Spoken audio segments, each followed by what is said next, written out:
الحمد لله رب العالمين الرحمن الرحيم مالك يوم الدين إياك نعبد وإياك نستعين اهدنا الصراط المستقيم صراط الذين أنعمت عليهم غير المغضوب عليهم ولا الضالين آمين. ومن الناس من يعجبك قوله في الحياة الدنيا ويشهد الله على ما في قلبه وهو ألد الخصام وإذا تولى سعى في الأرض ليفسد فيها ويهلك الحرث والنسل والله لا يحب الفساد. وإذا قيل له اتق الله أخذته العزة بالإثم فحسبه جهنم ولبئس المهاد. ومن الناس من يشري نفسه ابتغاء مرضات الله والله رؤوف بالعباد. يا أيها الذين آمنوا ادخلوا في السلم كافة ولا تتبعوا خطوات الشيطان إنه لكم عدو مبين. فإن زللتم من بعد ما جاءتكم البينات فاعلموا أن الله عزيز حكيم.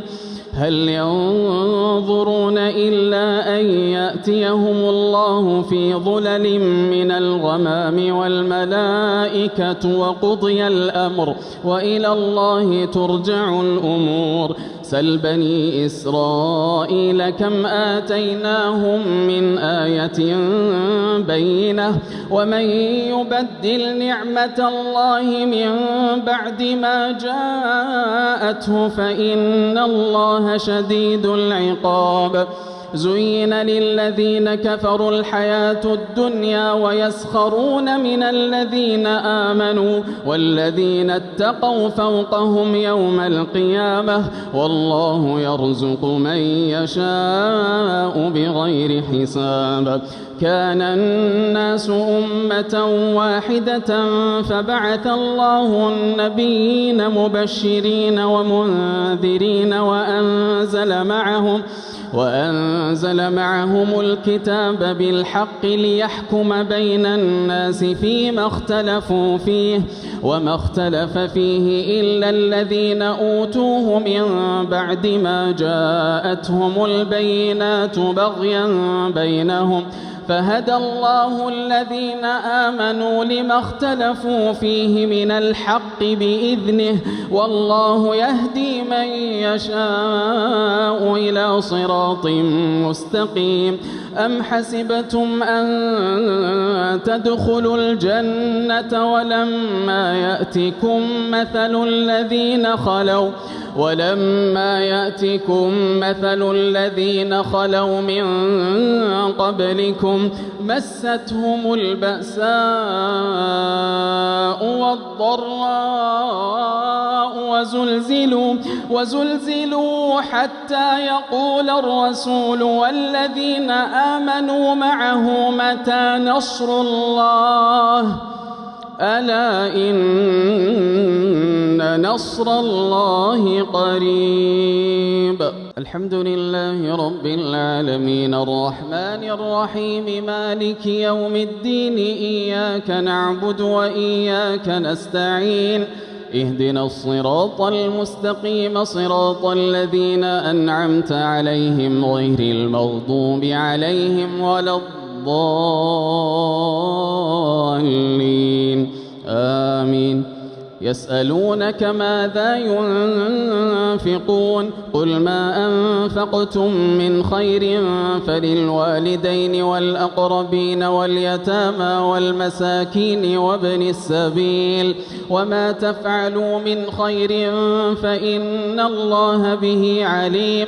كتب عليكم القتال وهو كره لكم وعسى أن تكرهوا شيئا وهو خير لكم وعسى أن تحبوا شيئا وهو شر لكم والله يعلم وأنتم لا تعلمون. يسألونك عن الشهر الحرام قتال فيه قل قتال فيه كبير وصد عن سبيل الله وكفر به والمسجد الحرام وإخراج أهله منه أكبر عند الله والفتنة أكبر من القتل ولا يزالون يقاتلونكم حتى يردوكم عن دينكم إن استطاعوا ومن يرتدد منكم عن دينه فيمت وهو كافر فأولئك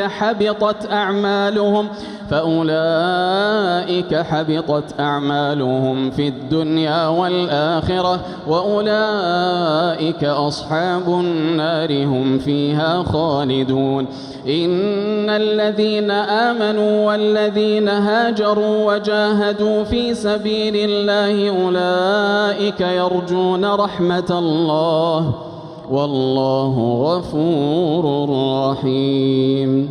الحمد لله رب العالمين الرحمن الرحيم مالك يوم الدين إياك نعبد وإياك نستعين اهدنا الصراط المستقيم صراط الذين أنعمت عليهم غير المغضوب عليهم ولا الضالين آمين. يسألونك عن الخمر والميسر قل فيهما إثم كبير ومنافع للناس وإثمهما أكبر من نفعهما ويسألونك ماذا ينفقون قل العفو كذلك يبين الله لكم الآيات لعلكم تتفكرون في الدنيا والآخرة ويسألونك عن اليتامى قل إصلاح لهم خير وإن تخالطوهم فإخوانكم والله يعلم المفسد من المصلح ولو شاء الله لأعنتكم إن الله عزيز حكيم.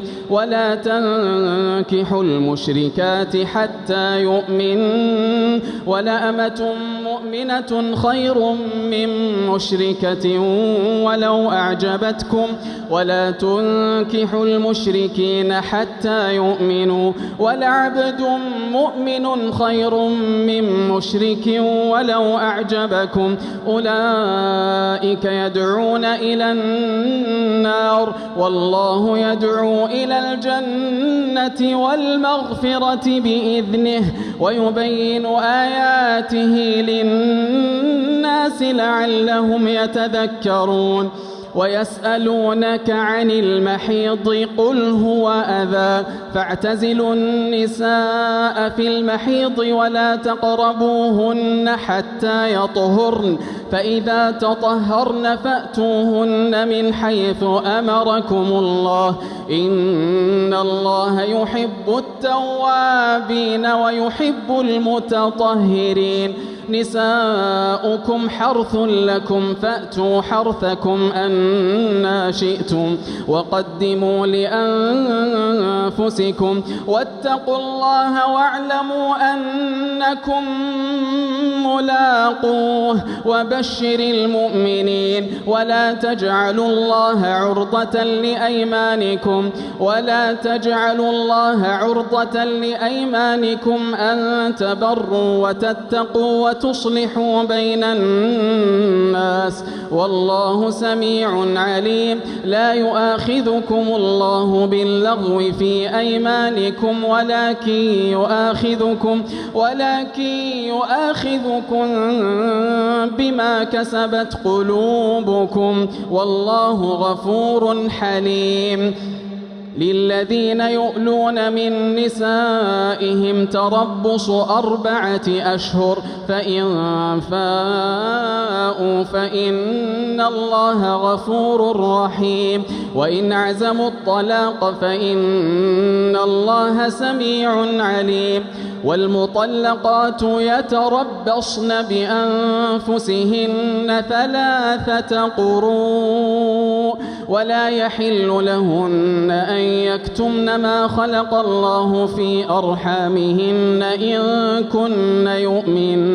إن كن يؤمن بالله واليوم الآخر وبعولتهن أحق بردهن في ذلك إن أرادوا إصلاحا ولهن مثل الذي عليهن بالمعروف وللرجال عليهن درجة والله عزيز حكيم. الحمد لله رب العالمين الرحمن الرحيم مالك يوم الدين إياك نعبد وإياك نستعين اهدنا الصراط المستقيم صراط الذين أنعمت عليهم غير المغضوب عليهم ولا الضالين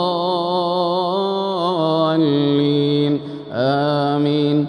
الطلاق مرتان فإمساك بمعروف أو تسريح بإحسان ولا يحل لكم أن تأخذوا مما آتيتموهن شيئا إلا أن يخافا ألا يقيما حدود الله فإن خفتم ألا يقيما حدود الله فلا جناح عليهما فيما افتدت به تلك حدود الله فلا تعتدوها ومن يتعد حدود الله فأولئك هم الظالمون. فإن طلقها فلا تحل له من بعد حتى تنكح زوجا غيره فإن طلقها فلا جناح عليهما أن يتراجعا إن ظنا أن يقيما حدود الله وتلك حدود الله يبينها لقوم يعلمون. وإذا طلقتم النساء فبلغن أجلهن فأمسكوهن بمعروف أو سرحوهن بمعروف ولا تمسكوهن ضرارا لتعتدوا ومن يفعل ذلك فقد ظلم نفسه ولا تتخذوا آيات الله هزوا واذكروا نعمة الله عليكم وما أنزل عليكم من الكتاب والحكمة يعظكم به واتقوا الله واعلموا أن الله بكل شيء عليم. وإذا طلقتم النساء فبلغن أجلهن فلا تعضلوهن أن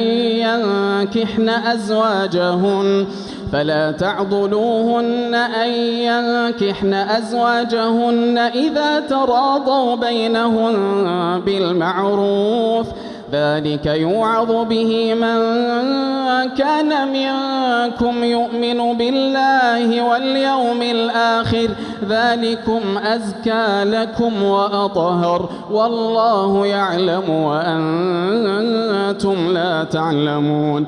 والوالدات يرضعن أولادهن حولين كاملين لمن أراد أن يتم الرضاعة وعلى المولود له رزقهن وكسوتهن بالمعروف لا تكلف نفس إلا وسعها لا تضار والدة بولدها ولا مولود له بولده وعلى الوارث مثل ذلك فإن أرادا فصالا عن تراض منهما وتشاور فلا جناح عليهما. وإن أردتم أن تسترضعوا أولادكم فلا جناح عليكم إذا سلمتم ما آتيتم بالمعروف واتقوا الله واعلموا أن الله بما تعملون بصير. الحمد لله رب العالمين الرحمن الرحيم مالك يوم الدين إياك نعبد وإياك نستعين اهدنا الصراط المستقيم صراط الذين أنعمت عليهم غير المغضوب عليهم ولا الضالين آمين. والذين يتوفون منكم ويذرون أزواجا يتربصن بأنفسهن 4 أشهر و10 فإذا بلغن أجلهن فلا جناح عليكم فيما فعلن في أنفسهن بالمعروف والله بما تعملون خبير. ولا جناح عليكم فيما عرضتم به من خطبة النساء أو أكننتم في أنفسكم علم الله أنكم ستذكرونهن ولكن لا تواعدوهن سرا إلا أن تقولوا قولا معروفا ولا تعزموا عقدة النكاح حتى يبلغ الكتاب أجله واعلموا أن الله يعلم ما في أنفسكم فاحذروه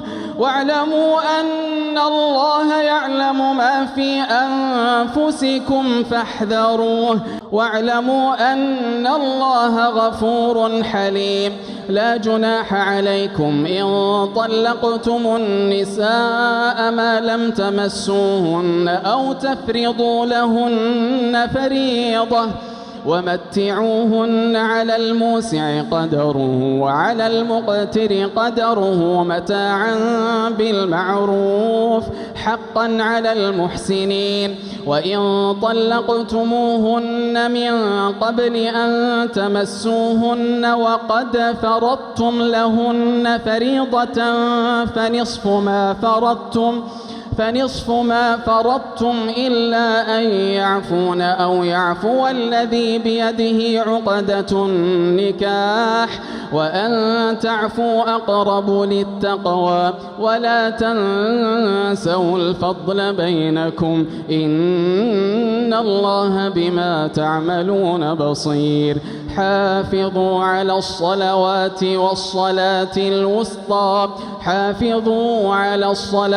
والصلاة الوسطى وقوموا لله قانتين.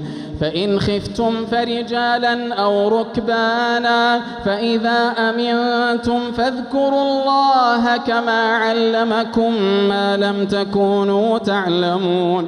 والذين يتوفون منكم ويذرون أزواجا وصية لأزواجهم متاعا إلى الحول غير إخراج فإن خرجن فلا جناح عليكم فيما فعلن في أنفسهن من معروف والله عزيز حكيم.